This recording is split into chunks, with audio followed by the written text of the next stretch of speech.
exclusive.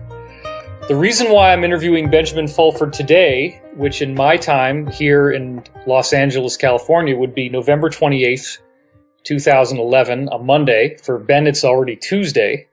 The reason why we're doing this interview is that Ben has been talking for a very long time now about a counterinsurgency against what I lovingly call the Old World Order, which is a melange of international characters that started out with an Asian secret society. For those of you who don't already know, I'd like to establish some of his bona fides so it doesn't sound like he's tooting his own horn here. But Ben was the Asia Pacific bureau chief for Forbes magazine. He has a long history of professional, credentialed academic journalism. And as you can find out from many other interviews that he's done, some of which are on my site, he got involved into a world of intrigue when he started to trace where the money was going from the Japanese economy. He realized the economic stimulus that could be generated to the world was not being used for anything that was positive, and it seemed like a lot of money was disappearing.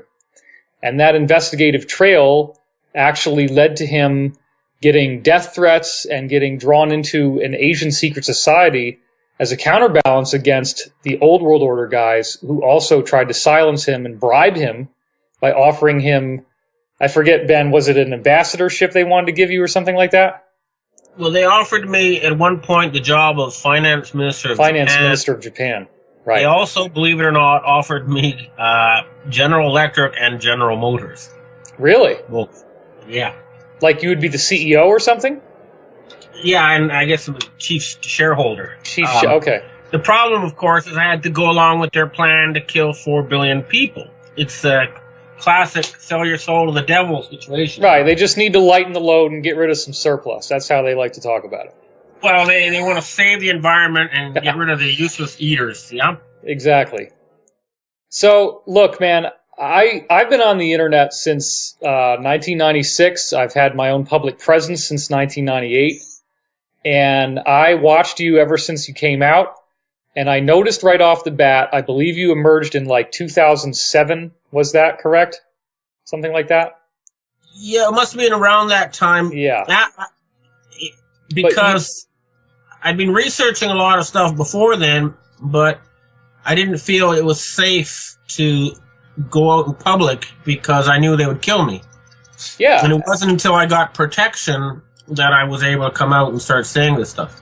Right, and it is true that within Japan, you are a best-selling author. You've sold, how many books do you have in print, and how many units have you sold? I don't know, more than 30 books, and I don't know, more than maybe 1 million in all. I haven't kept track. But so 30 titles is very substantial. You are fully bilingual. Nobody can challenge that because there's plenty of videos they can watch of you talking fluently in Japanese. I have seen endless iterations of every type of hate comment that somebody would lob at you. And the most frequent one is that they just can't wrap their head around the story. They think that it's too implausible that these Asian secret societies would contact you. But I see that because you're bilingual, and because you are a credible financial journalist who then became a best-selling author and quite renowned for these, as you're saying, 30 books that you have in Japan, there's no other gaijin, or that's the word they use for foreigner. There's no other gaijin in Japan. There's no other white guy out there that I'm aware of who's doing what you've done. So who else would they have chosen for something like this to try to bridge over to the Western world? Sure, look, what you have to realize is that there's a couple of reasons why I fell into this particular niche. One is that I wrote a lot of stuff that if I had been a Japanese journalist, I would have been killed for. Oh, really? But because I was a foreigner working for a visible magazine like Forbes, I was off limits. And this is stuff that would have rattled the chains of the government, or stuff that would have insulted the emperor? What are we talking here? I'm talking, in essence, I'm talking about the secret colonial government here. In other words, right. they've been using a network of North Koreans and gangsters and bribed the Japanese. And they've been using bribery and murder to make this country a colony that only is an independent country on the surface. Now, I want to get back to that, but briefly... Okay, but let me just tell you how I got involved in a really short summary. Basically, I started writing books in Japanese, and this was what year approximately?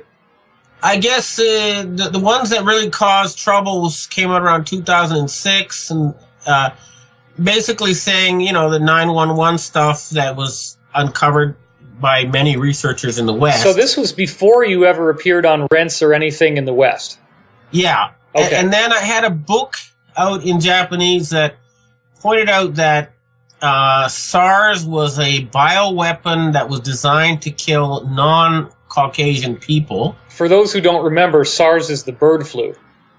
It's there's several. I mean, basically, I quoted from the documents written by the neocons, like the Project for a New American Century and stuff, pointing out very clearly that there was a group of Western elitists who were planning to start World War III and were planning to reduce the world population, and that the Asians could stop this by cutting off their money because they required Japanese and Chinese money to finance this insane project. And an order came out in the Japanese underworld to have me killed, okay? And the South Korean... That's understandable if you start putting your finger in... The South Korean secret police then told the Chinese, and the Chinese sent a secret society to offer me protection. And that's how I became involved in a world I never even knew existed until that time. I mean, if you'd talked to me before that about Freemasons and stuff, you would have got a nervous giggle and a shrug. And that's about it, you know?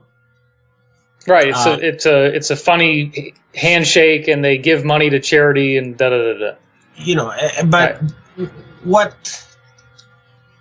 But the other thing is, of course, the Chinese themselves had eavesdropped, you know, one of the conferences at the Bohemian Grove, and they were fully aware of this plan to, you know, reduce the world population and start World War III, and were trying to stop it. And when they realized that I was being put on a hit list for trying to warn them of something they already knew about, that's how I got involved.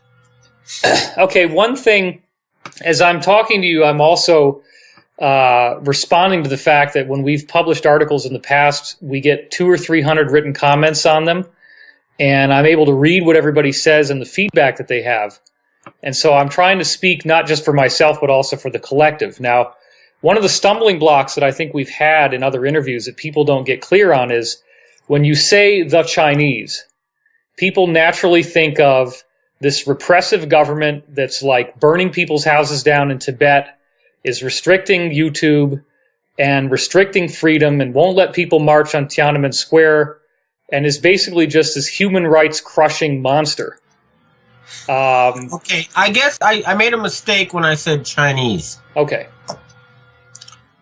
I should have said Asia, okay, because this transcends China.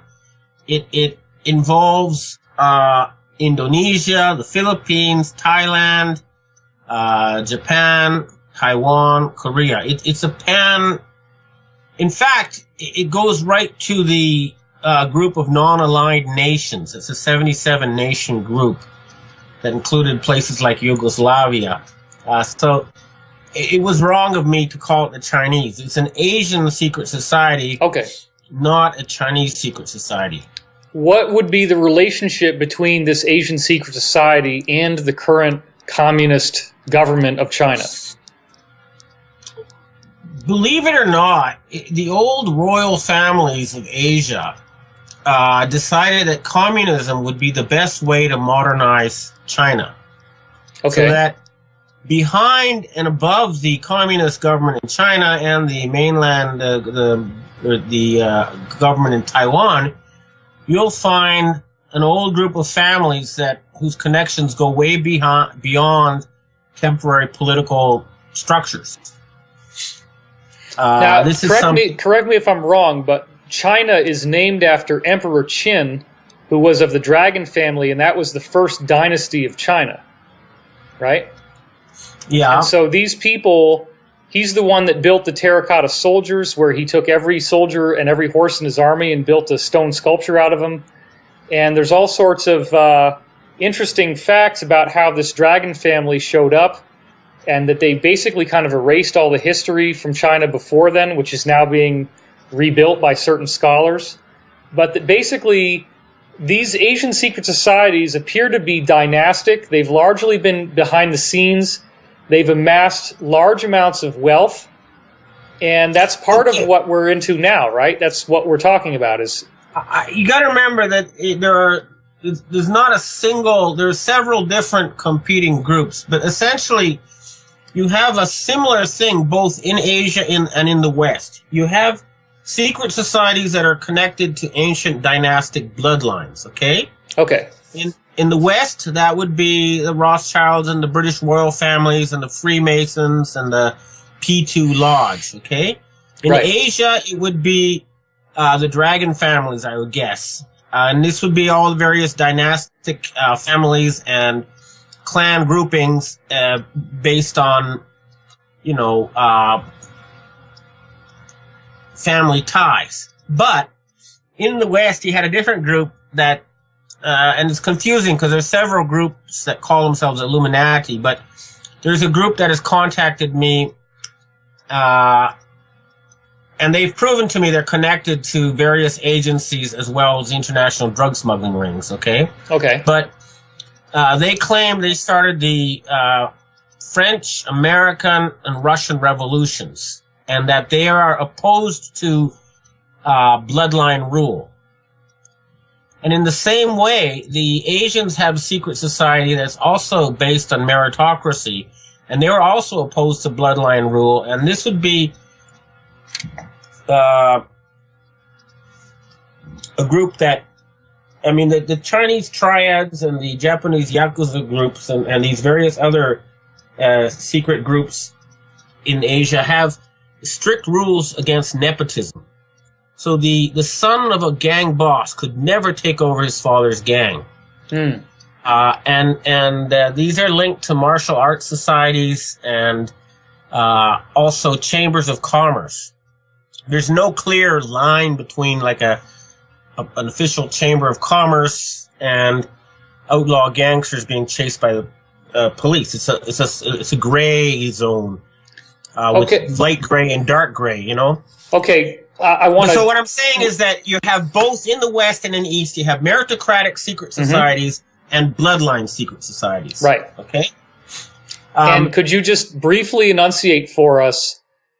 A lot of people have PTSD around hearing about things like Illuminati, and as soon as you say stuff like that, the paranoia kicks in, the fear and the anxiety kicks in.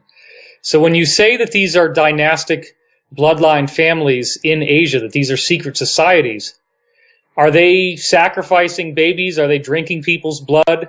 Are they doing satanic rituals? What are we talking about here in terms of who are these people? What do they think? What's their philosophy? What do they want? Do they want to take over the planet? Are they fighting against the Illuminati to control the planet? What's their agenda? Well, they think that the center or the control of the future of the planet should no longer be controlled by a small Western elite, and they would rather have it fall under the control of the people of the planet. Now, there is a group, of course, of chauvinistic people who say China should rule the world in China, but the general consensus in Asia as a whole is that it should be equal for all the people of the planet and not just either a Chinese or a Khazarian-controlled, family business that runs the planet. Sure. So when you're talking about... what they say publicly, I think, is really what they expect for now, which is a multipolar world, not one controlled by a single group. Okay, another question which I think might help to allay the skeptics, because there's a lot of them, and they're very nasty, is could there be the possibility of a single point failure in what you're telling us? In other words, is it possible that all of the stuff that you just told me about these Chinese secret societies is the result of you meeting one or two guys and them telling you these elaborate stories, and you call the guy on the phone every other day and he gives you new information, but that's it? Listen, I was a journalist. I've been a journalist here for more than 25 years. I've met most of the post-war prime ministers in Japan. I've met finance ministers, the heads of most of the large corporations in Asia. Remember, I was the Asia Pacific bureau chief for the world's largest business magazine. Well, what does that really mean? I mean, how do you get to meet a prime minister? Why would they talk to you? I would go to Taiwan, I'd go to China, I'd go to Russia, I'd go to Vietnam, I'd go to Australia, and I'd meet the heads of large corporations who want to publicize their companies.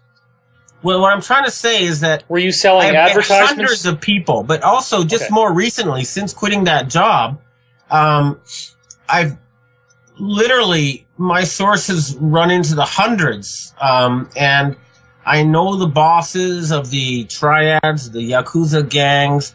I know the heads of the Japanese military intelligence and the police forces here. I know the heads of the martial arts societies. I've talked to the Politburo members in China. So no, it's not me talking to one handler or two handlers feeding me disinformation. However, it's true that they've thrown all sorts of disinformation my way to try to, ruin my credibility. But at the end of the day, and this is what people need to realize, is that I don't really need to prove this to the public at large, because we're trying to convince right now the heads of the Pentagon, the CIA, the NSA, the KGB, the Freemasons. In other words, we're trying to convince the people who control the military-industrial complex and the politicians that this is a better plan than what's in place now. And I'm sorry, but a lot of people out there have been so brainwashed by television that all you have to do is change what's on the TV to change their minds, Sure. But I have provided tape recordings and photographs and videos and various proof to assorted police and investigative agencies. So, I don't really need to prove myself at this point, although if there's a legitimate criticism, I'm happy to answer it. Oh, I understand that. One question that I'd like to edify here. When we see videos of you in Japan, there's been, on at least 3 videos I'm aware of, you're appearing with a man who seems to have, he's carrying a walking stick and he has kind of a raspy voice. So who is this guy, and what's his connection? Because most people don't speak Japanese. They have no idea what's going on. His name is Chodoin Daikaku, okay? Okay. And he controls the world's martial arts societies. So he's the head of the karate associations, the aikido associations. Now there's a couple like the judo and the Chinese martial arts that they don't act. He's not the head of them, but he knows the guys who run them. So he's a bigwig. He's not just some flake. Okay. When you say he controls the karate association, well, he's the head of the organizations. Okay, so how many schools and how many people are we talking about that he'd be working with? I think there are like 50 million people worldwide studying Japanese martial arts. They have karate schools in Mexico and Iran and wherever. Sure, so but we're talking very big organizations. But here. couldn't anybody just open a karate school without accreditation, or are you saying there is an accreditation and that he's at the head of that accrediting agency? Well, if they opened a karate school, they probably got a black belt or something. Okay, and they did that by going to some teacher affiliated with this organization. I see. So there is some sort of centralized authority that you have to appeal to if you want to run a karate school. Well, if you want to get a belt, you have to study, at one of these accredited schools. Yeah. I see. So so nobody could just hang out a sign and say, "Here's a karate school. Here's your black belt," and have you be taken seriously if you wanted to go to a martial arts tournament and actually compete. Well, I mean, if it's a meritocracy. So if you just put on a black belt and go to these tournaments and beat people's ass, they'll recognize you. Okay. But within Japan, maybe in particular, let's say, this guy that you were referring to, Chodoin Daikaku, he is sort of like the kingpin of martial arts groups in Japan. Yeah, I major kingpin, let's put it that way. Now, and he's also connected to the Japanese self-defense forces. But what you need to realize is that most of the guys I talk to don't want their name or picture out there at all. Sure, absolutely. They refuse to let me name them or put out their photograph. But I have introduced them to MI6 CIA types, and at that level they do communicate. Okay. I know that it's hard to pin you down time-wise. Could you paint for the average listener what your day is like? I mean, how many insiders, how many different people do you think you talk to in a given week right now? It really depends. But basically, what happens now is I talk to people who are connected to large organizations. Okay. So I have one guy I talk to who I know has strong Pentagon CIA connections. Okay. And then there's another guy I talk to who's definitely Rothschild MI6 connected British royal family type. Okay. And I've confirmed independently these people that through multiple sources that they're real. Okay. Sure.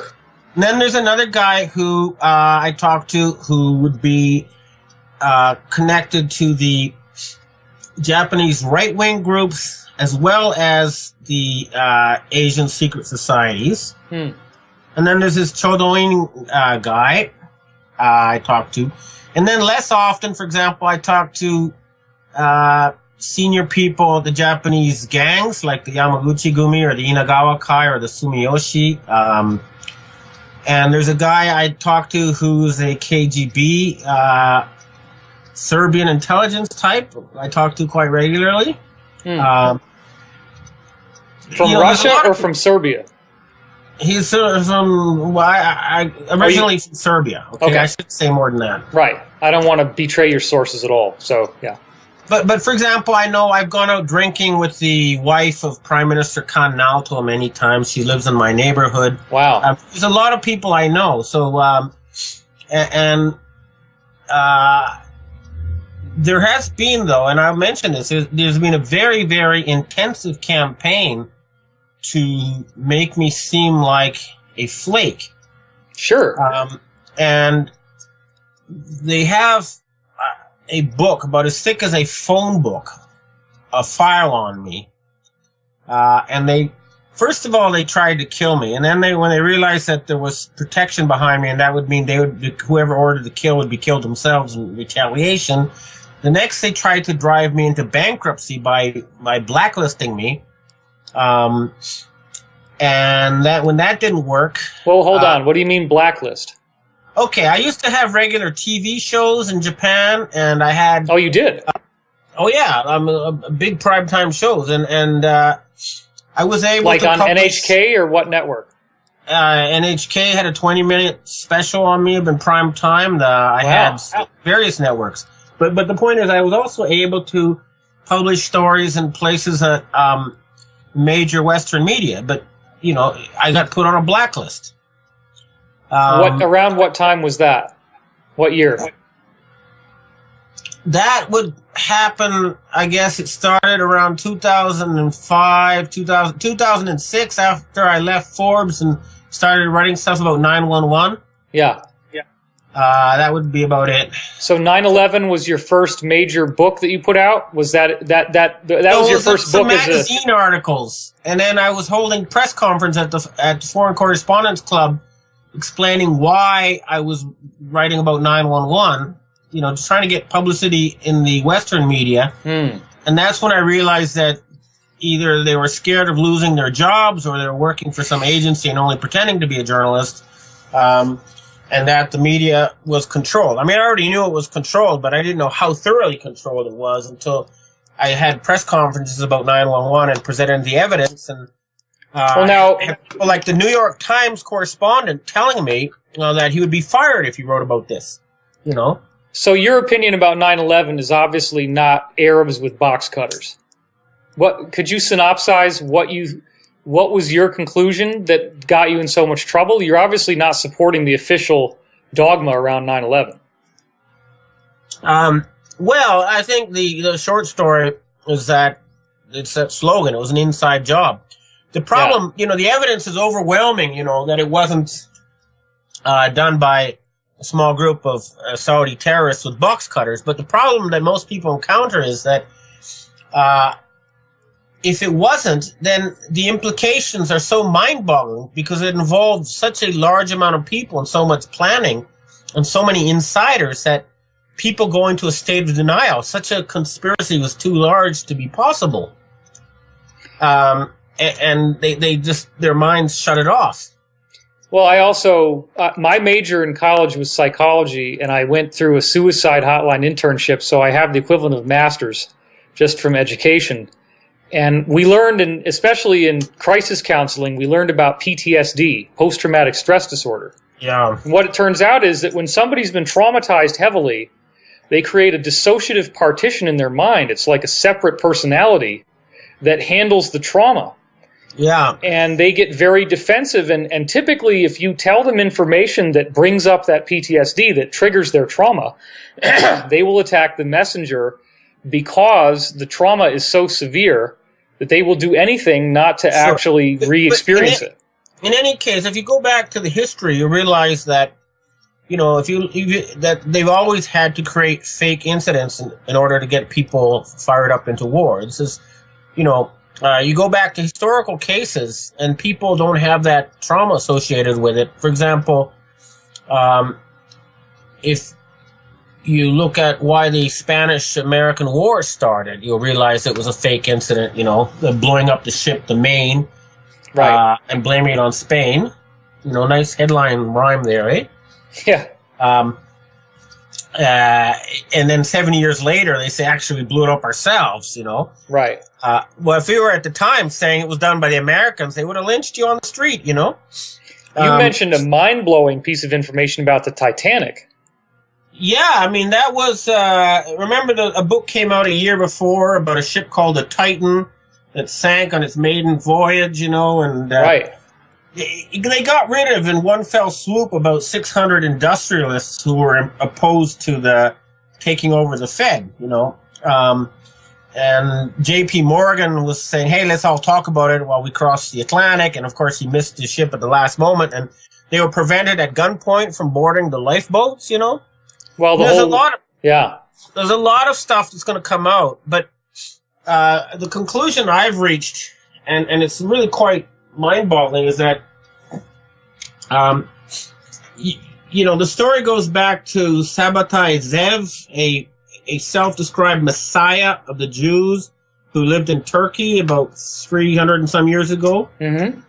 And he said he was the Messiah, and that it was the job of the Jews themselves to carry out the prophecies of the Torah, and that we shouldn't wait for God to do it. And the Sultan of Turkey had him called up and said, if you really are the Messiah, then do some miracles, and if you can't, either you convert to Islam or we'll execute you. And so he couldn't perform the miracles, so they pretended to convert to Islam, and instead they worked on subverting the Turkish government from within, and that was the Young Turks eventually. But the Rothschild family— Did that become the Ottoman Empire, or is that something different? That was what undid the Ottoman Empire. Gotcha. That became Ataturk. Ataturk was one of their members. Okay. Okay. The founder of modern Turkey. Yeah. there's hundreds of pages and documents and stuff to back up what I'm saying. I'm not just talking out of the side of my mouth here. Right. But the point is that the Rothschilds liked this idea, and so you had this group, this about 1 million member sect, that believes the prophecies are inevitable, they can't be stopped, and they're actively working to carry them out. This is the really mind-boggling part of it, because it's just, it's just too big and too ridiculous for most people to comprehend, but the evidence is overwhelming.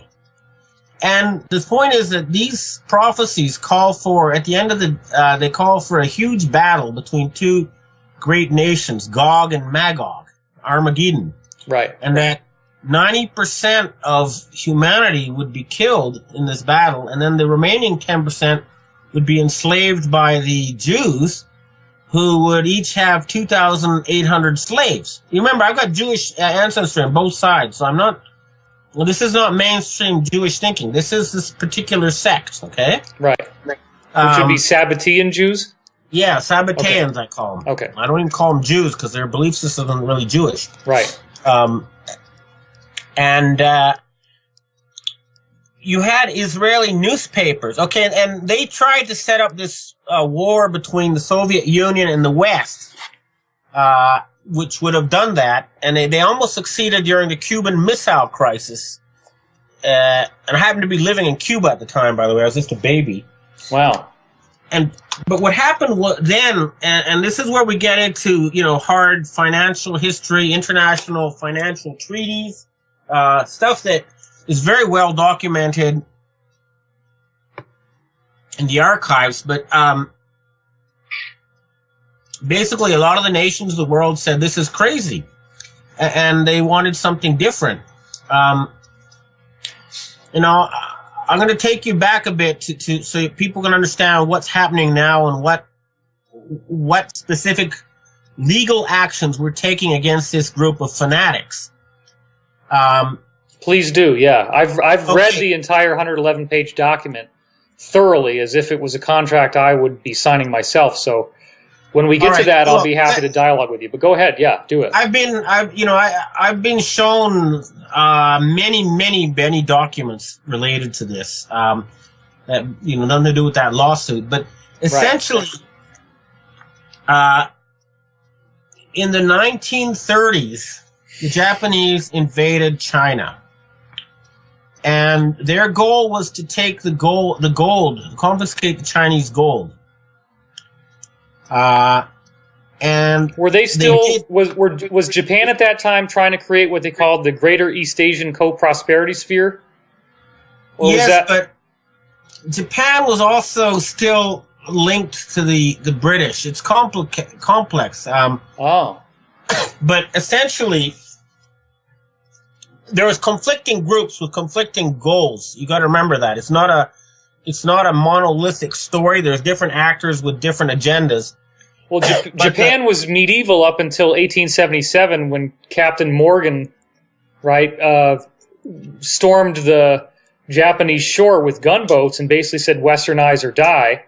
And then Japan went into an extremely rapid, almost unprecedented industrial growth after that. Well, it was it wasn't a Captain Morgan, but anyway, the Rothschilds built up Japan as a military colony to use to dominate China. Okay, beginning in the 1800s, going right back. I mean, so as soon as they Westernized, right? Okay. The Meiji families, that was the Meiji Restoration where that all started. The Meijis were apparently kids, right? It was like a youth rebellion. Are you saying that the Rothschilds financed these youths and put them in power? They took over the southern clans of Satsuma and Choshu and then gave them modern weapons and used them to conquer Japan. Okay. Anyway, because Japan was feudal. Sidetrack. That's an interesting thing, but let's get to what's happening today. Okay, great. And we need to go back to the 1930s. The point was that Japan was invading China, and they had these bandits run by a guy called Kodama Yoshio. They go into a town and they'd seize the gold and loot the treasure. And then the Japanese army would show up and say, oh, we hear you've got bandit problems, we'll protect you. And by that time, the gold was all being shipped off to Tokyo and then later to the Philippines. Very clever. And the Kuomintang government didn't want their gold to be taken by the Japanese.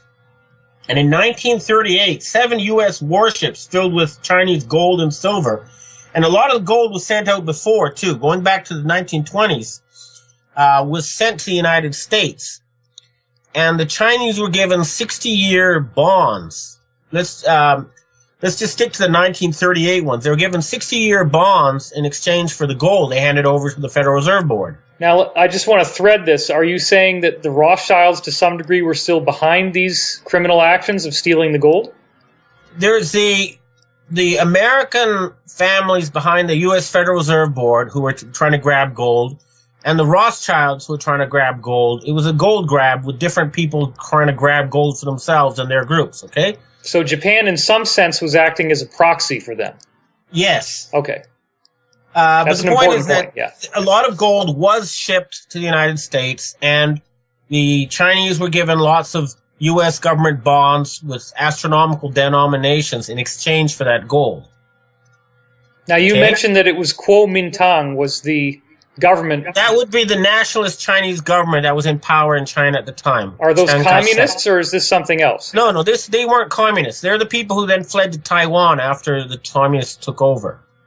Well, here's Taiwan, this little tiny country which has so much economic power. That's why China seems to always be trying to invade them and get it back. Are you saying that that's when this all started? I mean, the Taiwanese took a lot of the treasure with them when they fled China, yeah? Okay. They have a museum, the museum in Taiwan, which is very famous. And there's some hills behind the museum. And every year they change the display in the museum, okay? They've been doing that for 50 years, and they haven't even begun to make a dent in displaying all the treasures they have hidden in those hills. My goodness. You're saying these are subterranean vaults inside the hills? This is the ancient imperial treasure of China, okay? Wow. But that's just one of the many treasure hoards that are out there. Where did China get all this gold? What? Are you saying that, was this like from the Mongolians? Where did all the treasure come from in the first place? Did they conquer people and get it that way, or what? Okay, well, for example, if you look at the old archives and history books, you'll see the Romans were buying silk and ceramics and spices from the Chinese and paying for it in gold. Oh, my God. And so were the Spaniards. When they took all the gold they stole from the Aztecs and the Incas, and they spent on Asian stuff. Okay? Oh, my God. So about 85% of the world's gold ended up in Asia over the past thousands of years. I'm really getting it now. This is amazing. Okay. Go ahead.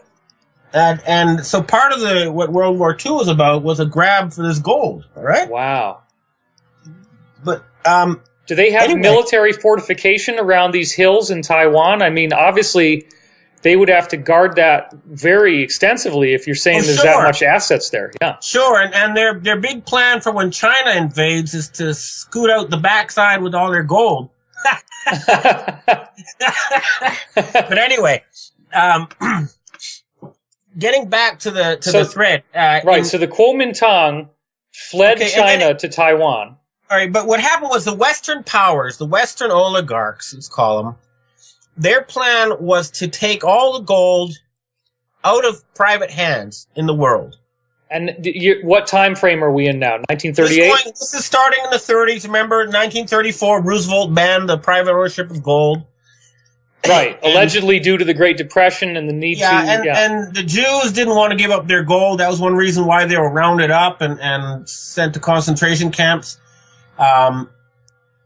And the Asians didn't want to give up their gold. That's why they sent the Japanese army to come in and take it, you know?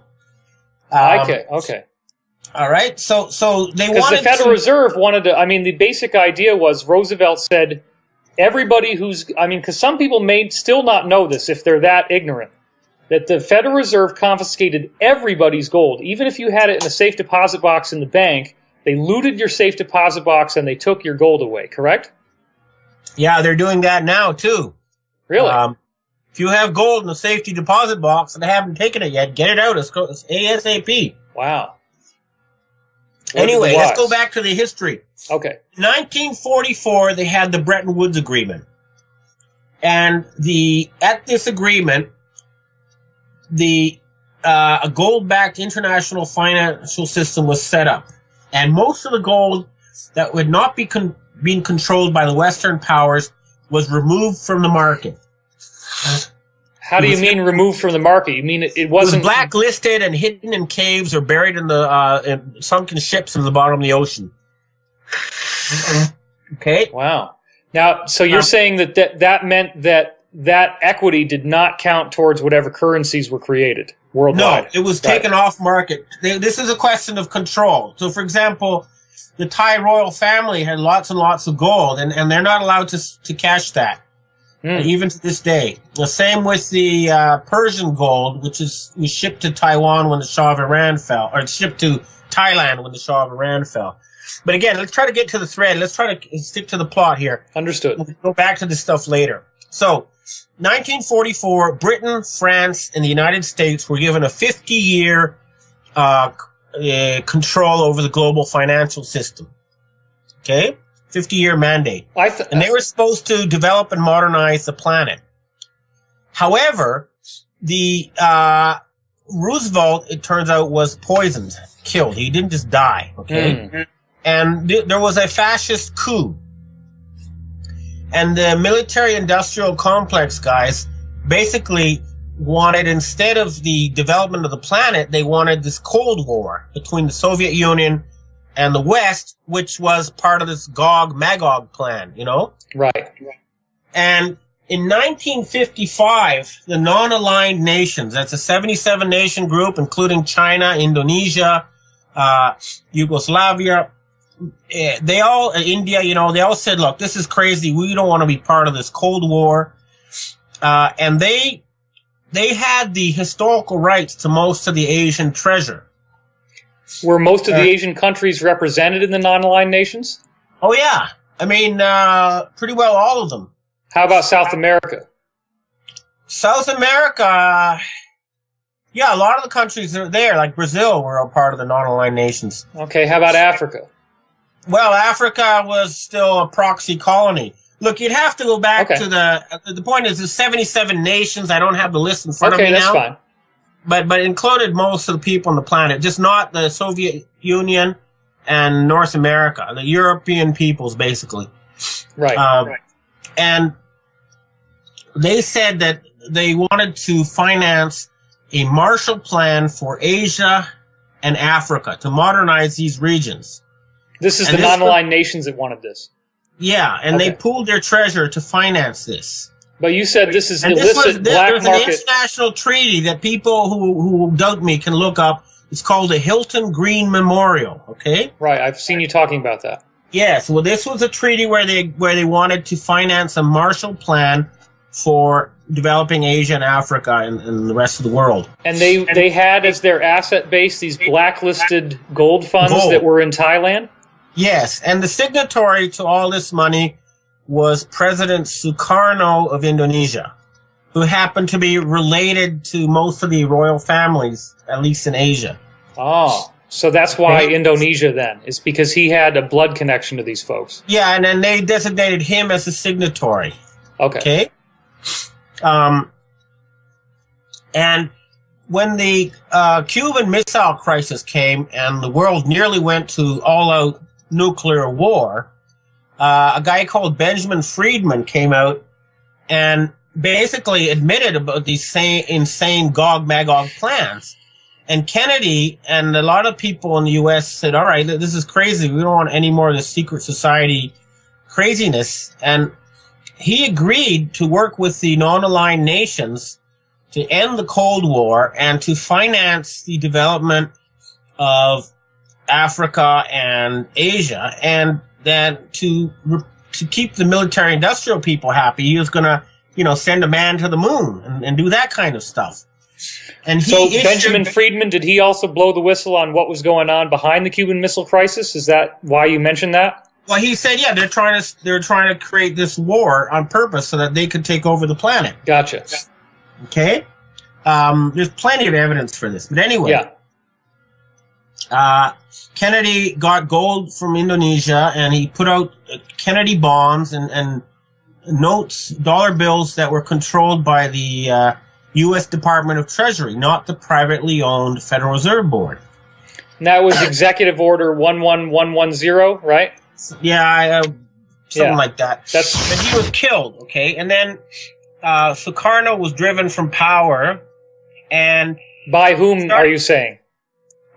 Who drove Sukarno? By the West, by the military-industrial complex. Okay. By the cabal, I call them. Because the people who own the Federal Reserve Board, these Sabbatean sectists. But couldn't the Asian societies designate a new signatory to bring these blacklisted funds online and try to create another currency that would compete with the dollar?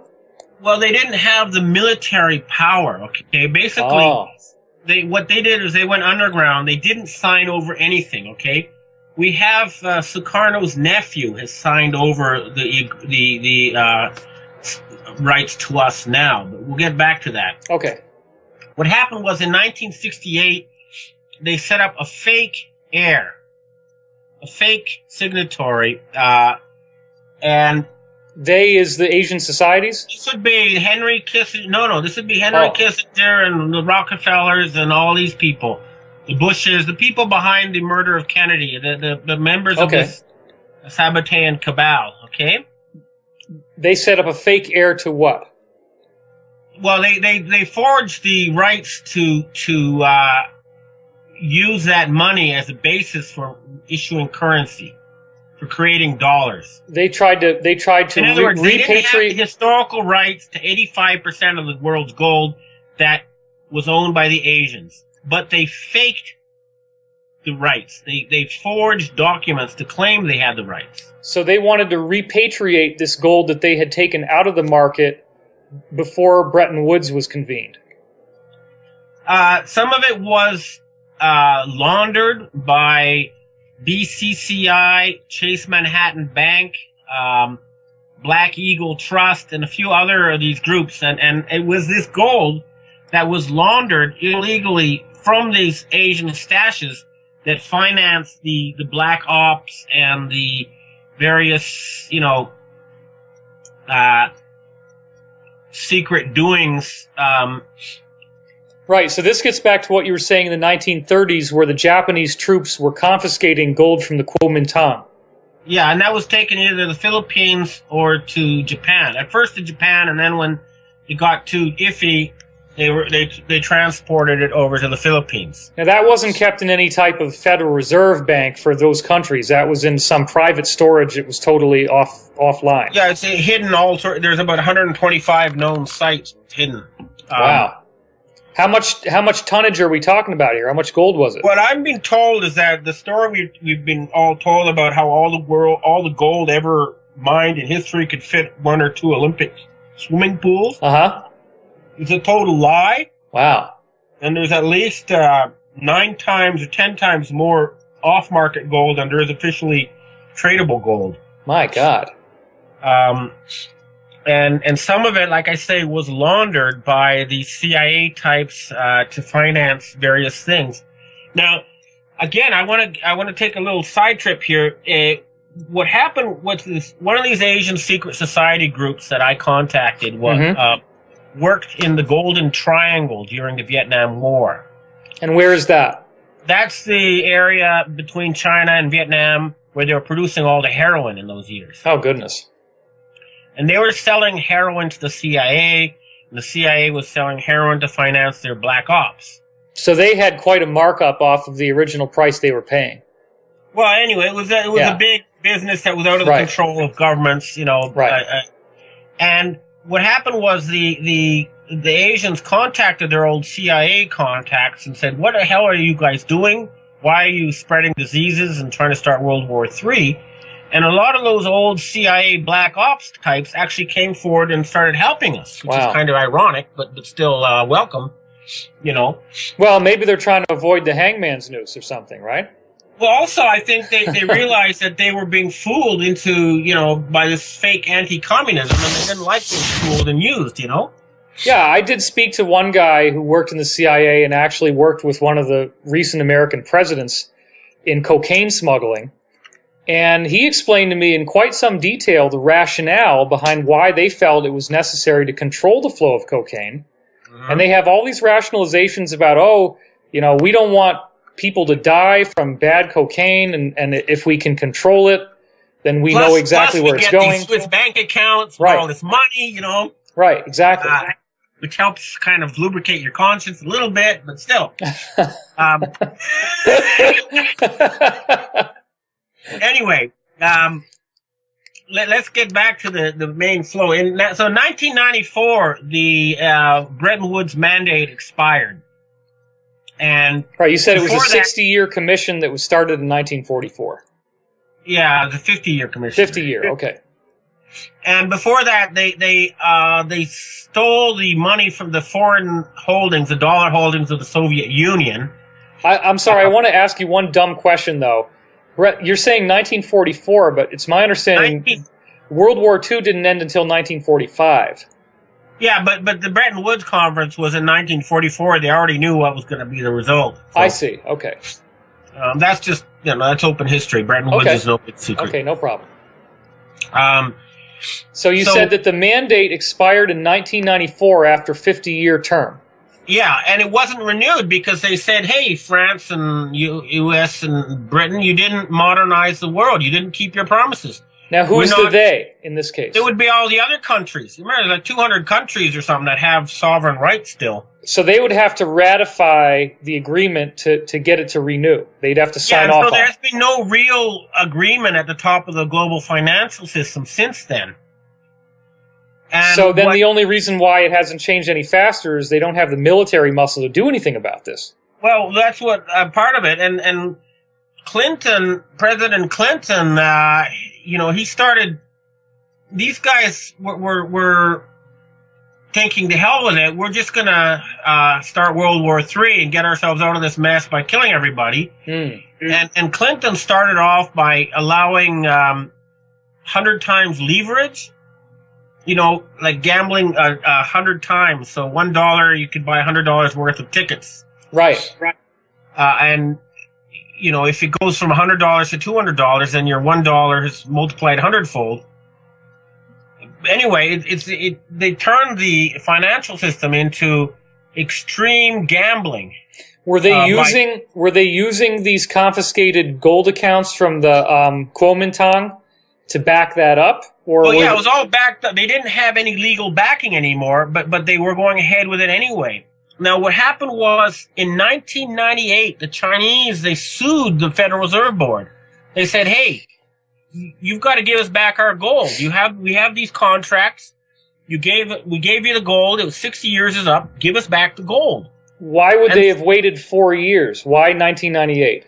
That was 1938 was when the 7 ships loads of gold was sent to the United States from China. Oh. Okay, there were many shipments, but this is in 1938, 7 battleships, U.S. battleships, evacuated Chinese gold from China to the United States to avoid it being taken by the Japanese.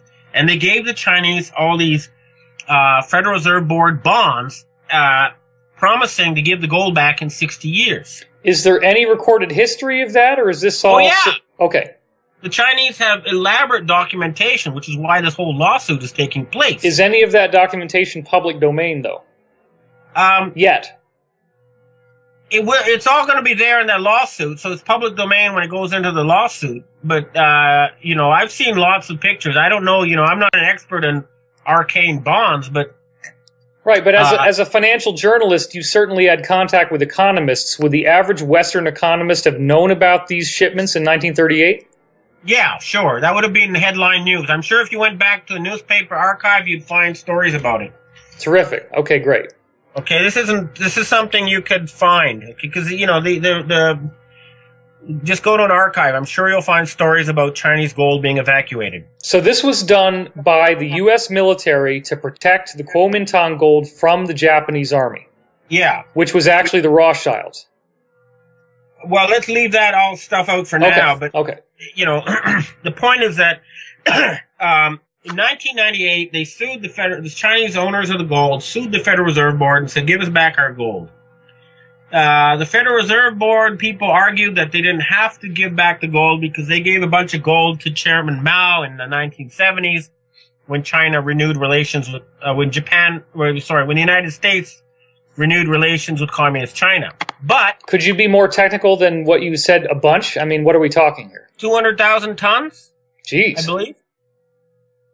But that's 200,000 tons is not going to fill 7 battleships.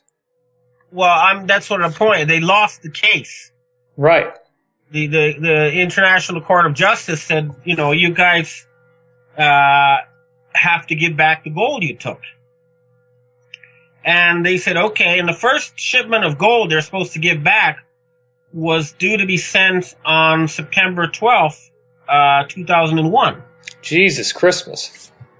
And, of course, what happened was, as you know, the World Trade Center got blown up on September 11th, and the gold that was in the basement went missing, and Cantor Fitzgerald Securities, the company that was handling the paperwork, was blown up, and all 600 of their employees were killed. Was that in Building 7?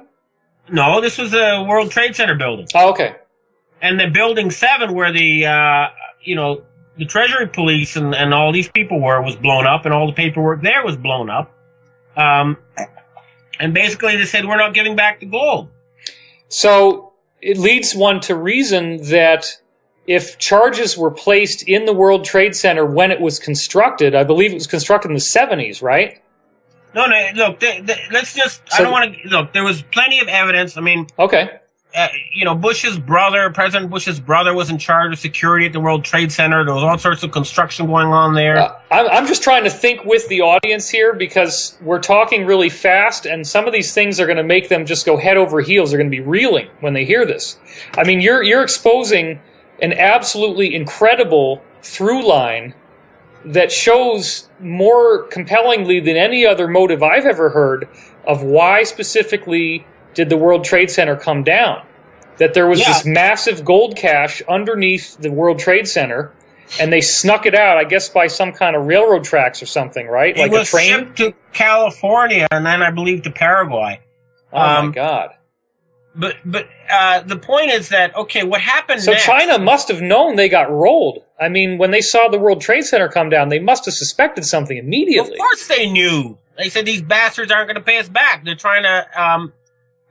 they're trying to, start World War III. And what happened was they quintupled the U.S. military budget with this fake war on terror, Right, and they got this Patriot Act that's like 5 inches thick of paper that just spontaneously showed up. Which is identical to the Nazi Constitution, okay? Oh, my God. And more to the point is that they had this, and there's a lot of insiders, evidence about this, but they had this plan to start this whole Gog and Magog thing again. And this time, the plan involves starting a limited nuclear war between Iran and Israel. Okay? And they're going to use that war as an excuse to set up martial law in the G7 countries. What's the time frame you're talking about for when this was being planned now? Well, they've been trying it for quite a long time now, ever since 2001, and even before. Right, so just to set up the chessboard now, we're post 9/11. The Chinese know that they've been rolled, that this gold has once again been stolen. China wants to get their gold back, and in the meantime, the Rockefeller faction in the U.S. They're building up their military, and they're trying to get the Western countries on a full militarized basis to prepare for World War III. And what's that going to do for them? They want to reduce population, and they want to wipe out the Chinese? And they don't want to lose control. They don't want to lose power. And they're right. They still have their messianic, fascist, cultist belief that they're destined to rule humanity. And so the Israeli newspapers even referred openly to China and Russia and Iran as Magog and the G5 or G7 as Gog. Wow. And they were trying to get all these countries to kill each other. Wow. They were trying to start World War III. Their plan, I've seen a map they have of where they're going to divide China into 6 countries, you know. Like balkanize it, yeah. Post World War III. But what happened was the Pentagon, you know, realized that through their game scenarios that if they started all World War III, 90% of humanity would die, including most of them. And so they didn't want to go with it.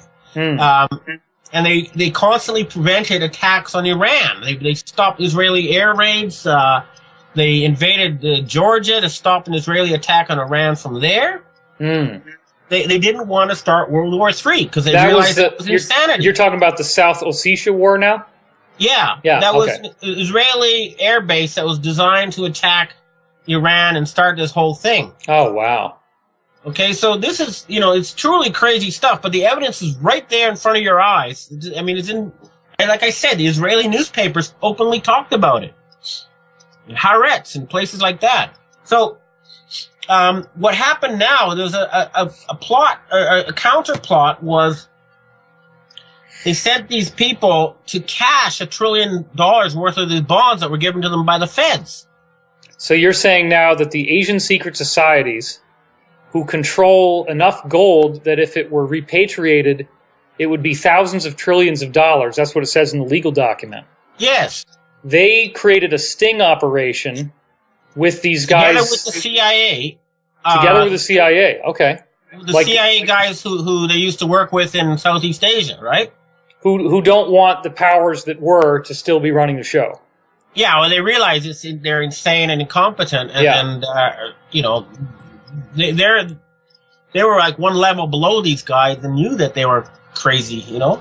Yeah, now when we write this up and we have this all transcribed on my website, I'm going to embed videos for people and the original articles on Bloomberg.com that demonstrate the mainstream media to a limited degree, because hardly anybody would touch this story, saying that these guys were detained on the border in Italy, I believe, with $134.5 billion in 1934 bonds, right? Yeah. Okay. Now this is very important. There's a couple things you need to learn, let people realize when they try to create disinformation about this. Okay, great. Okay, the guys' names, I've talked to both of them, Yamaguchi and Watanabe. Okay. Watanabe. Now, I was involved because I called by the P2 Freemason Lodge. I talked to some of the Italian Treasury police who arrested it. First of all, they said that the bonds were forgeries, okay, but neither Watanabe nor Yamaguchi were arrested. They were let go. And then the Italians said that there was a trial, but there's no record of a trial, okay? There's no record of these bonds being officially confiscated, but we do have evidence that Prime Minister Berlusconi tried to cash them, and we do have, you know, evidence that Ban Ki-moon, the head of the UN, came forward and said, "We'll give you $100 million to go away and forget about this whole thing." Jesus. We have the Davos World Forum. In other words, we can prove that the head of the UN, the Davos World Forum, and Prime Minister Berlusconi, among others, were involved in this theft. And that is provable case. It's not, you know, these people were followed, they were recorded, they were videotaped. This is all provable in a court of law, which is why we went through a lawsuit. Okay, let's get one thing clear, though, and that is that these bonds were generated in 1934 by the Federal Reserve, but in 1934 they made sure that if China ever actually tried to use these bonds, that they would appear fraudulent when they were tried to be cashed. Yeah, there's a lot of, you know, there's deliberate typos, and then the numbers themselves are astronomical. They don't, you got to understand that there's two financial systems in the world, okay? There's like the stuff that's on the books, and there, according to the official government statistics, world GDP is $63 trillion, right? Mm-hmm. And then we have these bonds which are supposedly worth $371 trillion. You know, it just, there's a disconnect. What bonds are worth $371 trillion? The exactly? total amount held by the Dragon family, the 85% of the world's gold and treasure. That's how much it was assessed at. Okay, so this is the stuff that was blacklisted. Yeah, and the stuff that prior to Bretton Woods, nephew gave us power of attorney to sue over, you know. And that power of attorney was given specifically to Neil Keenan, as cited in your document. Yeah, and Keith Scott. Okay. And that's just to say, hey, you guys stole gold and treasure that doesn't belong to you. And what makes his lawsuit scary to the people who run the financial system is that they have now the legal right to open what's known as a black screen. Now, a black screen, I had to, this is esoteric stuff, but basically, you got to remember that 95% of the money in the world exists only as numbers in a computer. Only 5% of it's in cash money, okay? That's like most people's bank account too, right? Unless you withdraw the money, it's just in a computer. Yeah, but otherwise what you get is a book entry with numbers, Sure. Okay, well these numbers, now there's high-level codes that allow you to punch in, like you go through the secret stuff, you punch in your access code and whatever, and then you type in like $1 billion and bingo, you've created $1 billion. Now that's a pretty nice little thing to have your hands on, and you can see why these guys don't want to give it up. These guys meaning the Western powers. Not the Western powers, but the Sabbateans who are above and behind the Western powers. I'm talking about the Rockefellers, the Rothschilds, and all these kind of people. So these black screens are part of the same financial system that was created by Bretton Woods. Well, it's the current version. It's the ultimate, high-tech computer network where the money is all supposedly hidden. Wouldn't there be some entity like the in charge at the top, and there was no agreement? Different groups started creating, ridiculous numbers. I've heard that there's now quintillions of dollars that they've tried to put into the system. I've heard that as well. 33 orders of magnitude more than there is real world economy, okay? So it's broken. The system has mathematically malfunctioned at the highest level. Now, one of the things that I've heard, this is an important point, some of the insider stuff I've heard, and I've never said this publicly before, but it's my understanding that as a result of Bretton Woods, central banks were forbidden from directly trading with one another.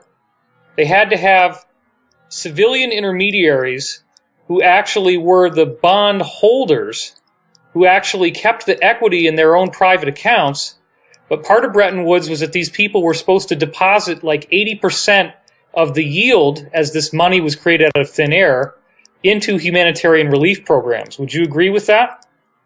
I've heard something along those lines, and I know at least a couple of people who do this trading between governments. Right. One of like 20 people at the BIS who are authorized to do this stuff. Right. Talk directly to them. But yeah, the point is that, and here's the problem is that if they open these screens and we have the access codes now, they realize that the money wasn't used mostly for humanitarian purposes. It was stolen and used for military industrial purposes. So when you say open the black screens, is that the equivalent of what you were calling the Book of Maklumat that came from Suharto in Indonesia? Well, the Book of Maklumat is one of several, physical account entries that would allow people to open up this can of worms and prove that money was stolen. Is there one copy of it only, or is... No, there are many copies hidden all over the place now, of course, because it's such a sensitive issue. Wow. We don't want to have... but essentially... But who has the jurisdiction to go after these guys? That's one of the problems. That's the problem. We are in kind of uncharted territory because we don't have the structures right now. The United Nations is run by a bunch of gangsters. A lot of the world leaders have been bribed and blackmailed into obeying these people. Okay, so what's happening is we're entering a kind of a vacuum. And we need to set up new structures, new systems a new way of running the planet. Now, but if the euro and the dollar become bankrupt, people are going to be really pissed, and those changes could happen pretty quickly, right? Well, the euro is already bankrupt because you can see the IMF, which is supposedly the highest financial body on earth, is saying they don't have any money. Now when Russia went bankrupt, it was the IMF that bailed them out, and now the so-called IMF doesn't have money. That's because they don't have a legal mandate. It expired in 1994. Okay? They're just a bunch of people claiming to have the right. No one gave it to them. And that means that these non-aligned nations you're referring to, they're not accepting the bubble money that's being created in the computers anymore? They're not accepting that equity? It's all been blacklisted. It's kept out of the system. That's why the dollar you haven't had hyperinflation in the United States, is because that money is not being put into the system. Otherwise, all these numbers announced by the Fed, if you do the math, you'd say, well, why isn't there hyperinflation? There should be, but there isn't. Because it's not being allowed into the system. So it is a mess, but here's the real point, okay, is that the creation of money, in a way, it's the process of deciding what we as a species do in the future. Okay? Yeah. And it's been controlled by religious fanatics who wanted to carry out Old Testament prophecies, which is really wacko, but it's kind of mind-boggling, all right? But most of us ordinary humans, like any Miss America candidate or pretty well any guy you pick off the street, would say, well, end poverty, stop environmental destruction, maybe make everyone rich and happy, stuff like that. I mean, it's not rocket science. That what we want in the future is not what the current set of leaders has in mind. Yeah, we want World War III and killing 4 billion people and a rule of elite over a slave population. Well, we don't want that.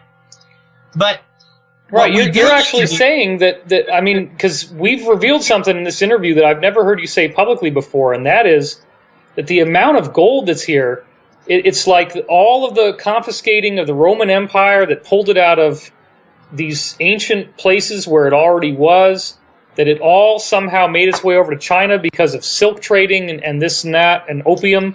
Asia. Spice, okay. Silk, ceramics. Right. So there's this massive amount of gold that could put us back on a gold standard where currency is tethered to something of real value. Yeah, the problem with the gold standard is if you talk to the people, and the one group that supported us are the people who used to control the gold. Because, you see, as far as they're concerned, the golden rule is he who has the gold makes the rules. Yeah. Well, that's not really a viable alternative to fiat money, if you ask me, okay? True. What I personally support is we need multiple different groups that have some kind of planning function, into the future. And whatever they do has to be based on stuff that exists in the real world.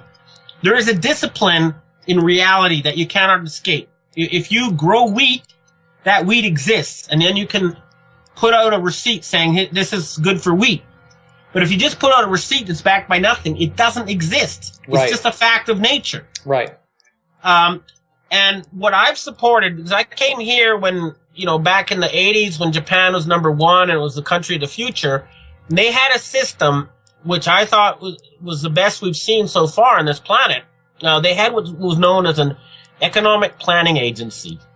And they would draw up an idea of where we want this country to be 5 years from now, And everybody would be consulted, and people would say, we want more roads, we want more sewers, we want more schools, we want to have a space station, whatever it was. And then they would draw up detailed plans. The Bank of Japan would go around and figure out how much money they could print that was backed by real stuff without causing inflation. And, backed by real stuff, it means real estate, gold, rice, anything real.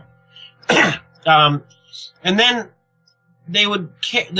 private industry would actually carry it out. And what they had fast economic growth for decades, very fast, close to 10% a year. They had the lowest gap between the poor and the rich in any developed country, and probably any country on earth. And it was the Americans who came in and bullied them and forced them to dismantle that system, which was why they've had stagnation for the past 23 years. Mm. The Chinese are still using a system similar to the old Japanese system, which is why they still have fast economic growth. Wow. Okay. So what I'm saying is that you need some people who are selected because they're very smart, because they passed a good exam, who are given the job of carrying out people's wishes in a realistic manner. And so everybody says this is what we want the world to be in 5 years, and then these guys try to make it real by focusing on numbers and stuff that can actually be done. Now, I'm not saying we want a single planning agency for the whole planet. I'm saying this could be one of many competing groups trying to create new projects for the future. Sure. The CIA guys and these people I talked to, and the Rothschild faction that's helping us, they want their own new offshore centers where they could carry out their own plans and projects for the planet. Hmm. And that's fine. I don't think we want a centralized, control network. But we do need to make sure that anything that does exist is disciplined by reality. It has to be based in something real. Like, the system should be that if someone takes a log and carves it into a totem pole, they've created money. Yeah. It shouldn't be some guy with a computer, some powerful oligarch with a computer punching in numbers and acting like God, which is what we have now. Sure. And the other thing, of course, is that if you look at reality right now, the fact of the matter is that the European countries and the United States and Australia, they have been getting more stuff from the rest of the world than they've been giving. That's just a fact.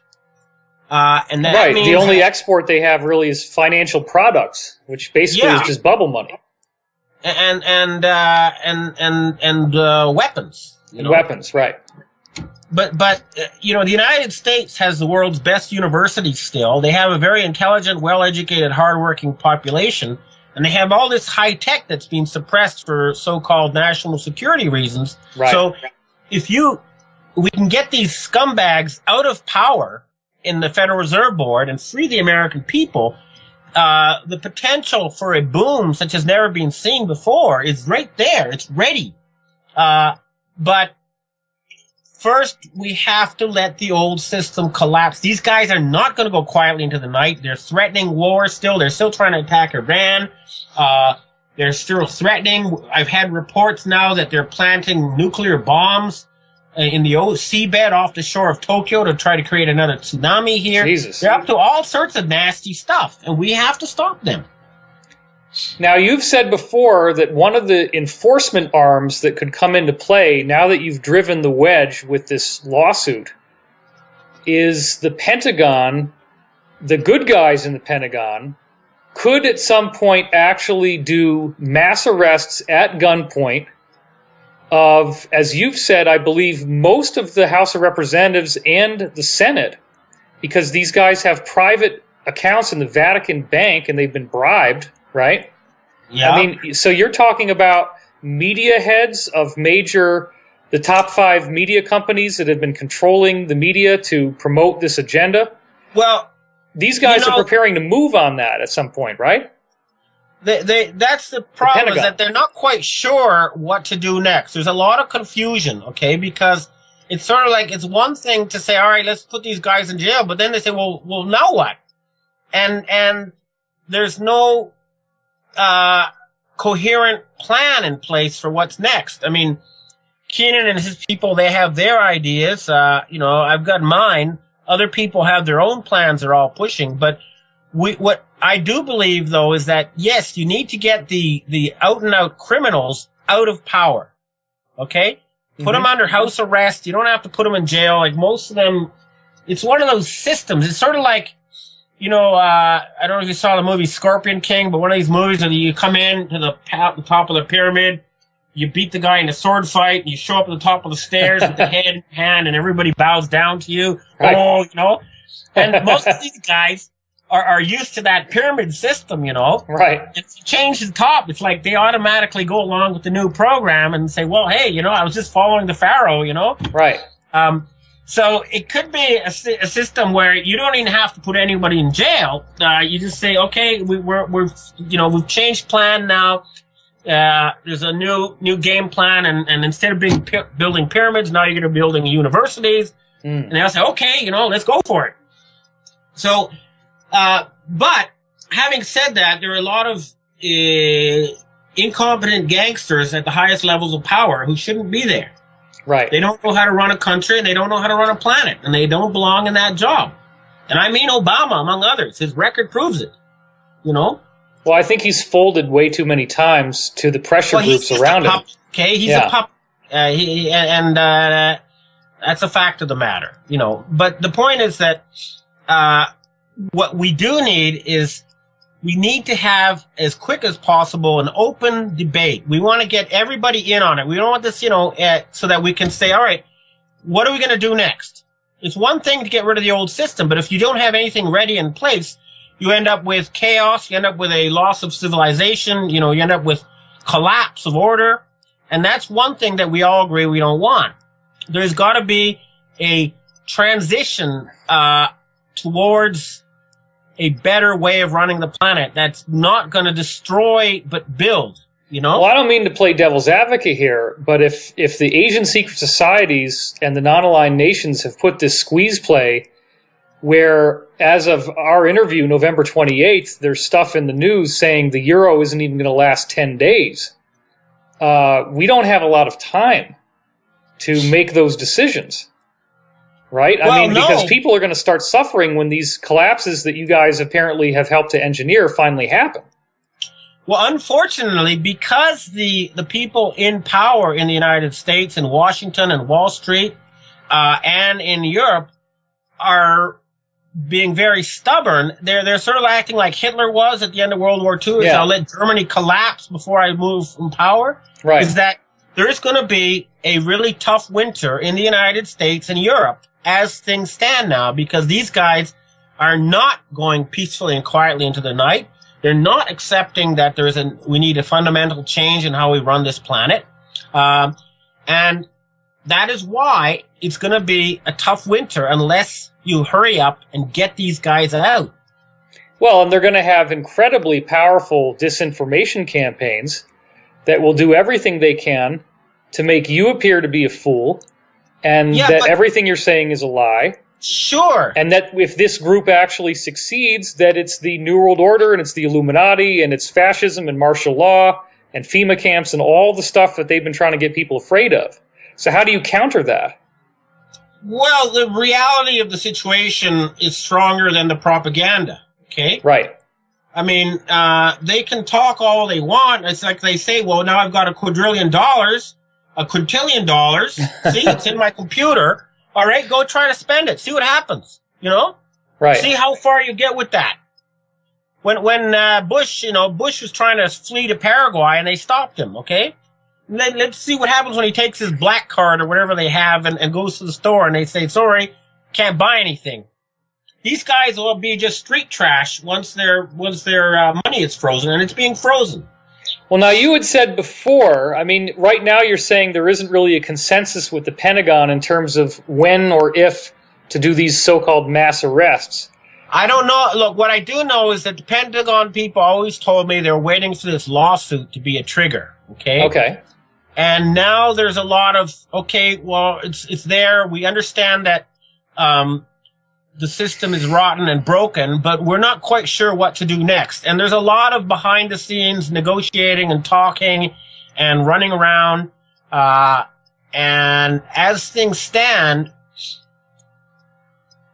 unfortunately, it looks like things are going to have to get more chaotic before these people's minds are concentrated enough that they're ready to start building new systems, new agreements to share this planet. Right. But the basic one that I have said as an operating principle is that Western and Asian civilization need to start out with an exactly 50-50 deal that underlines whatever it is we start building on top of the old system. We don't want suddenly, Europeans and Americans to be taking orders from Asians, and the Asians are tired of having Europeans tell them what to do. We need to have a forum where we reach a consensus. We both agree, yes, that's a good idea. Build a space colony. Okay, good idea. Let's do it. What side would all the Islamic countries be in that 50-50? The Islamic countries are basically with us, except for a few colonies that are still, controlled by the cultists pretending to be Muslims. Okay. Okay. But essentially, they're just afraid of ending up the way Gaddafi did, and so they're keeping their heads low. But they're essentially with us. Okay. And what we really need to do now is to get the Jewish people to realize that their leaders, a lot of them were part of an insane cult, and that they shouldn't allow those people to speak for them as a people. Because these are the same people behind the Holocaust, Right. The atrocity is too boggling for most people's mind to even wrap around. Exactly. That's what they were counting on. It's just too big for people to wrap their minds around. Now, but all this is provable, Right. And I think that one thing that I want to make sure we cover before we would end this interview is this presentation now of this legal document, which the law firm that's listed on the document is Bleakley, Platt & Schmidt, LLP in White Plains, New York. The principal attorney behind it is William H. Mulligan, Jr. I've been to their website. They are definitely a very bona fide legal firm. I haven't actually called them yet, but I plan on calling Mulligan and asking him just to verify that this suit is real. But I mean, it's a hyper-complex document. It's loaded with numbers, documentation, with names, and I'm still on the receiving end of tons of hateful comments that people make towards you, and I would hope that this document will do a lot to allay those concerns, because it is very comprehensive. Yeah, well, look, this is just, that group, you got to remember, that's the people behind that lawsuit are an important group within the West that support, the move towards a more sane international financial system. But they're not the only group out there. A lot of people know that something's wrong and something new needs to be done. But what, like I say, it's a situation right now. My understanding is that chaos is the best word to describe what's happening now within the leadership circles of the Western world. And I would even include Japan in that. Okay, there's a lot of confusion. People don't know what to do next, and it's important to have a lot of open debate and truth disclosure so that people can make informed decisions. I don't think this should be handled behind closed doors anymore. I think it should be open to the public. Right, and regardless of this... But yeah, go ahead. But, if people have specific things where they think I am either wrong or crazy, I'm happy to answer it. I don't, there's no point responding to slander, but if there's real arguments there, I'd be happy to listen to them, Well, when I did my due diligence on the document, the biggest concern of mine, which I published on your forum, was that in Section 33 of the document, there is a series of 8 sentences regarding the World Economic Forum. And then I said, when I was concerned about whether the document was legitimate, I looked up World Economic Forum on Wikipedia. Yeah, and the sentences on Wikipedia were almost exactly the same as what's in the legal document. Sure, the guy writing the legal document says, all right, we know that it was a Davos World Economic Forum because there was a tape recording of a conversation with Giancarlo Bruno, who's the head of financial services at the World Economic Forum. Okay. Okay? So we have evidence, forensic evidence, that they're linked. And you can present that, so what's the World Economic Forum anyway? And the lawyer goes to Wikipedia and cuts and pastes 8 sentences. Okay. Sure. That's what people do. Right, even lawyers writing up legal documents. The other mistake that I made publicly that I want to correct to your credit, was that in the document, the Office of International Treasury Control is referred to. I didn't read the document carefully enough when I wrote my comments to see that in the legal document, the legitimacy of this OITC and its alleged UN charter is challenged. In other words, they attack the OITC, but I think before I get to that, when you look at the OITC website, it is painfully amateur. It made me have to reload my browser in 32-bit mode. The videos were done on PowerPoint. There's lots of grammatical errors on the website. It's a joke. Yeah, it's a joke. And guy R.C. Dam, who they put up as a guy who supposedly was in charge, is some guy who's a Cambodian guy. He's on, by the way, he's on the run now. He's fled. People don't know where he is. Right, and the really crazy CIA, he was just a front man. Yeah, and the really crazy part too, if you actually look up OITC, Office of International Treasury Control, on Wikipedia, you read about this massive fraud that these guys, posing as the OITC, which allegedly is where the equity of the world's banks is being kept, instilled a fraud on Fiji and said they were going to finance Fiji in the billions of dollars, which of course didn't come to pass. That's right. And so, any conventional con man, I mean, you'd have to have really brass balls to try to defraud an entire country. Well, they realize, you see, these guys probably realize that the people who actually control the financial system themselves were based on fraud, and so they're trying to get a piece of the action. Right. That's my reading of it. But what I do want to emphasize is that, even though Keenan and Scott have power of attorney right now, they shouldn't be put in charge of the planet all of a sudden. We need an open discussion involving lots of people, and that discussion is going to take place at the forum of 117 nations, the Monaco Accords, who have agreed to set up a new financial system, and we need to get the G5 nations and their satellite countries to participate in these discussions so we can, as quickly as possible, come up with new global structures to replace the corrupt and rotten UN, World Bank, BIS, and IMF with something more representative of the people on Earth. And I don't mean a global government. I mean a common set of rules for the planet and we all share, the air we all breathe, the oceans we all use. Not some centralized New World Order control grid. All right? Absolutely. Now, is the Malaysian War Crimes Tribunal that found Bush and Blair guilty of war crimes, is that in any way related to this 117-nation alliance? It's just another sign that humanity is waking up and they're tired of being controlled by this criminal cabal. But that no consensus has been come up with what to do next. However, I can say this. There is a lot of support for my idea of a new international economic planning agency to do things like turn the deserts green and replenish the oceans with fish and stop environmental destruction, but not as a world government, but simply as some group that carries out big, long-term and large-scale projects for the benefit of the people and the living organisms of this planet. Yeah, and I think that a lot of the people in these groups, they don't want to be working for the bad guy. They want to save face. Exactly. And they all want to save the planet. So let's do it. Listen, absolutely. I have to go, but thanks for talking to me. No, I really appreciate it, Ben. This has been a great interview, and my prayers and support are with you guys. And there was one other thing I just want to toss in briefly about the Office of International Treasury Control, and that is that I made a misstatement publicly.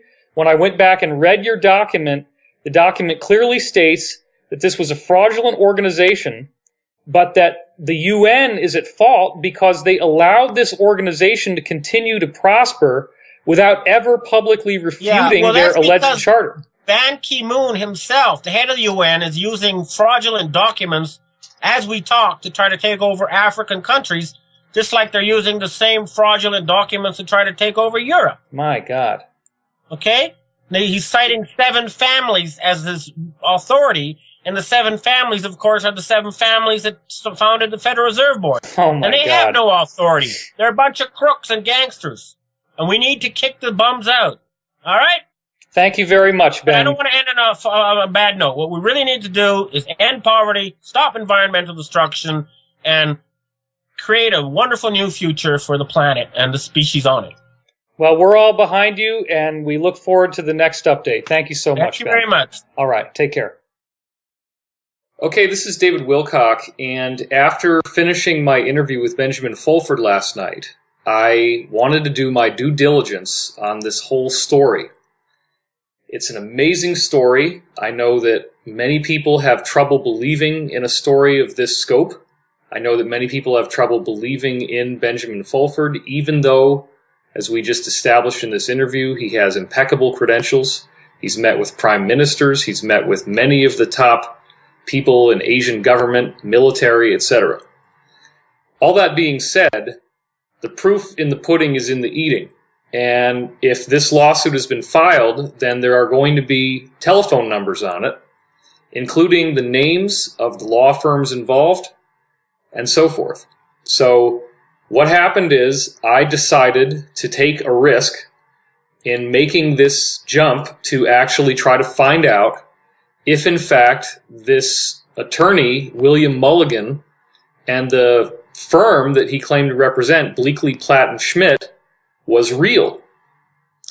What happened was I picked up the phone and looked him up on the internet, and there was a direct line that they gave. When I spoke to him on the phone, obviously I could hear his voice. He knew who I was. The first thing that happens, I pick up the phone, I call him, he says, "Oh, you're David Wilcock." I'm like, uh-oh. But I didn't know if this was fake, and I was going to explain myself and introduce myself, and he kind of cut me off, and then he says, I said, "Well, would you be willing to talk later?" And he said, "Perhaps." And it was a very stern perhaps. And then that was it. So now I had the voice. I didn't know if it was real or not. I sent him an email in which I said, "Look, if this is not real and you're being harassed and people are calling you, please let me know. I will nuke the story. I will go out there on my website and represent this as a fraud. Please let me know."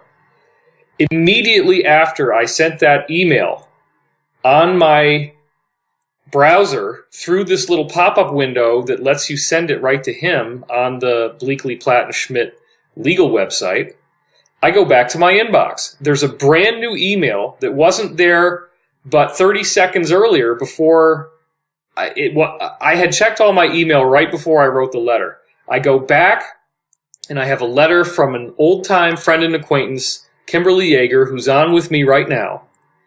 And Kimberly, your part of the story fascinates me because you send me an MP3 file that has the voice of the exact same guy I just was speaking to. And why don't you tell me yourself what happened from there? Okay, so what happened is that I've been following this story very carefully, and my husband is an attorney, so we immediately on Thanksgiving went to pacer.gov to look for the case. Right. But have since realized that it takes days for it to post.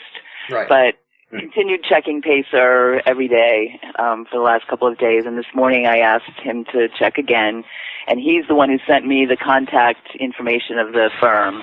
Okay. And so essentially I called and I left a voicemail, and then I also sent an email, and within minutes William Mulligan called me back.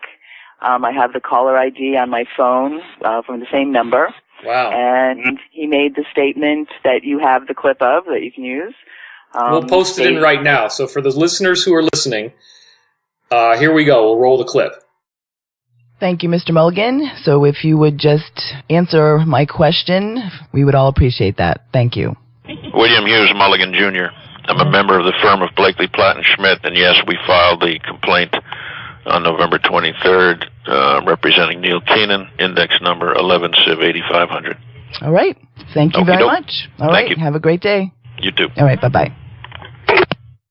Okay, great. So he definitely confirms that this is a civil complaint that was filed through his firm and that the whole story is true. This is absolutely astonishing, utterly groundbreaking, world-changing information. This is probably the biggest scoop for a journalist covering this New World Order Illuminati story ever. I mean, what could possibly be bigger than this? This is unprecedented. Well, that's how I felt about it, and so I continued to follow it and got my own personal confirmation. And I also wanted to tell you that I did talk to him. I just hadn't made that statement. That's all I wanted. But I did ask him about the pacer.gov because we were all curious about that. And he said that he had checked, and the most recent case that has been filed was of November 22nd. He's not seeing anything later than that. And he said, you can probably go to the courthouse and get a copy right there. So if there's anybody in New York, they can go to the court and ask for a copy. Well, some people are going to cringe for me saying this, but I'm looking at the clock right now, and it's 11:11. Nah. Perfect. You know, I mean, you can't deny the synchronicity. It was instantaneous after I sent this guy the letter that I clicked back to my inbox, and you sent me the proof. And now I had just heard his voice, and so it's definitely the same guy. Right. Is there a reason why he was so quick to end that statement? Was he wanting to not talk to you very much and reluctant, or how did you feel about that? No. We talked a bit before that, and then I asked permission to record that statement. Okay. So I asked him permission if I could record it, because that was really all I wanted. I just wanted the proof that the case had been filed and that he had filed it. And I didn't ask him any further questions than that. That was all I wanted to know. Well, obviously, one of the things that somebody should ask him is, are you suicidal? Because, you know, there's these kind of guys have an unfortunate habit of suddenly deciding to want to kill themselves. Well, I don't know anything about that, but he sounded very calm and cool and collected and had no problem I'm being answering facetious. my question. I'm being facetious. I mean, all the paranoid conspiracy tinfoil hat guys out there are immediately going to say, well, if this is true, then this guy's going to get suicided. How could they possibly let him live? That's going to be the skeptical argument is, even though this guy's a real law firm, and even though I heard his voice and you heard his voice, and we're obviously not colluding on this all has happened spontaneously, and I just called you, people are still going to think that, well, if it's true, then it still can't be true because the New World Order guys would have already killed him, and they never would have allowed this to happen.